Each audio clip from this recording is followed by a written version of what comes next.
گلگت بلتستان میں تحریک انصاف نے الیکشن کا محاذ سر کر لیا ہے، لیکن ایک مارکا بھی رہتا ہے۔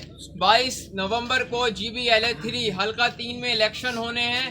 یہ حلقہ تحریک انصاف گلگت بلتستان کے صدر جعفر شاہ صاحب کے انتقال کے باعث خالی ہوا تھا، جو ہر دل عزیز شخصیت ہے، اور اس حلقے میں اس دوران میں رہا ہوں، ہر عوام میں انتہائی مقبول تھے اور عوام بہت افسردہ تھی ان کے انتقال پر۔ اب اس حلقے سے ان کے فرزند سہیل عباس شاہ صاحب کانٹیسٹ کر رہے ہیں۔ ہم ان سے جانتے ہیں کہ اپنے والد صاحب کی محبتوں کا جو قرض ہے اس حلقے پہ وہ کس طرح سے ادا کریں گے۔ جی بسم اللہ الرحمن الرحیم۔ علاقے کی عوام نے ہمیں اتنا مقروض کیا ہے، ہم بے شک خون کے آخری قطرے تک بہائیں تو بھی ان کا یہ قرض ہم ادا نہیں کر پائیں گے۔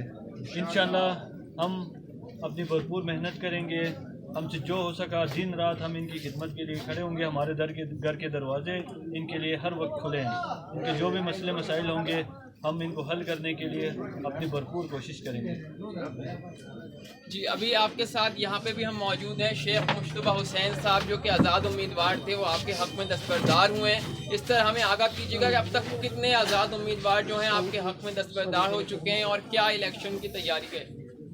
میں ابھی شیخ صاحب کا شکریہ ادا کرنا چاہوں گا۔ یہ ایک پورے گاؤں کے اتحاد کے کینڈیڈیٹ تھے، آزاد امیدوار تھے، بہت پوٹینشیل، الحمدللہ ان کے اچھا خاصا ووٹ بینک تھا، تو انہوں نے ہماری ریکویسٹ پہ یہ ہمارے حق میں دستبردار ہوئے ہیں، اور انشاءاللہ علاقے کے مفاد میں انہوں نے جو بھی ڈیمانڈز رکھی ہیں علاقے کی ترقی کے حوالے سے انشاءاللہ وہ ہم من عمل کریں گے، اور علاقے میں انہوں نے جو قدم اٹھایا تھا علاقے کی بہتری کے لیے ہم انشاءاللہ ان کے شانہ بشانہ کھڑے رہیں گے۔ انشاءاللہ اللہ نے ہمیں کامیابی دی تو انشاءاللہ ہم ان کے ساتھ مل کے کام کریں گے۔ جی بہت سارے وفاقی وزیر جو ہیں وہ آپ کے حلقے میں جلسے سے خطاب کر چکے ہیں اور عوام سے وعدے کر چکے ہیں یہاں پر ترقیاتی پروجیکٹس کے آغاز کرنے کا، تو انشاءاللہ آپ جب کامیاب ہوتے ہیں اور تحریک انصاف جو حکومت بنانے جا رہی ہے تو اس وعدوں کا آپ ضامن ہیں، اس بارے میں کیا کہنا چاہیں گے؟ بالکل ہم ضمانت دیتے ہیں کہ جو وعدے ہمارے جلسوں میں ہوئے ہیں انشاءاللہ سب پہ عمل درآمد ہوگا۔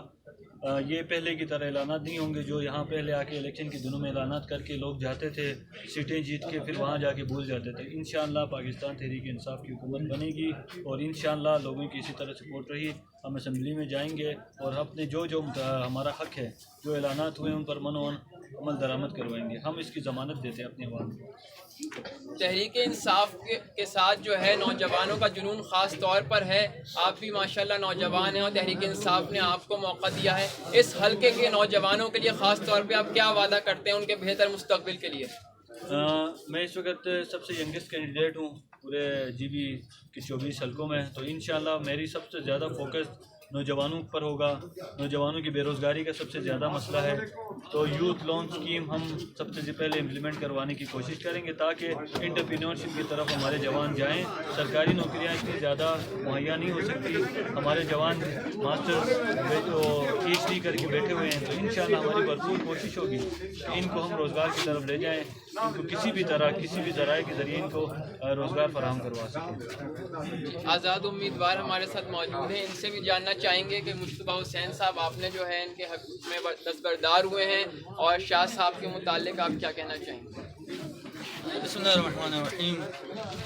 دیگر امیدواروں کی طرح میں بھی ایک امیدوار اس حلقے کا، میں نے دیکھا کہ یہ ہمارا حلقہ بہت محرومیوں سے بھرا ہوا حلقہ ہے۔ میں نے چاہا کہ ایسا آدمی جو حقیقی معنوں میں اس حلقے کو محرومیوں سے نکال سکے، میں نے تلاش کیا تو اس حلقے کے اندر جو کینڈیڈیٹس ہیں ان میں سے سب سے بہترین کینڈیڈیٹ جو ہے مجھے جناب سید سہیل عباس صاحب لگے۔ میں نے سوچا کہ میں اپنا ووٹ بھی ان کے حق میں دے دوں، میں ان کے حق میں دستبردار ہو جاؤں تاکہ میرے جو ووٹرز ہیں ان کو حقوق دلانے میں بھی سید سہیل عباس صاحب جو ہے میرے ساتھ دیں گے، میں ان کا ساتھ دوں گا، دونوں مل کے اس حلقے کے جو عوام ہیں ان کی خدمت کر سکیں، ان کو حقوق دلا سکیں۔ اس وقت ہم GBLA3 میں موجود ہیں جہاں پر سہیل عباس صاحب تحریک انصاف کی طرف سے کانٹیسٹ کر رہے ہیں۔ یہاں پر آزاد امیدوار بھی جو ہیں دستبردار ہوئے ہیں تحریک انصاف کے حق میں، اور یہاں پہ معززین ہمارے یہاں موجود ہیں، ان سے جانتے ہیں کہ وہ اس حلقے کی ترقی کے لیے کیا چاہتے ہیں اور انہوں نے سہیل عباس صاحب کے لیے کیسے کیمپین جاری ہے۔ جی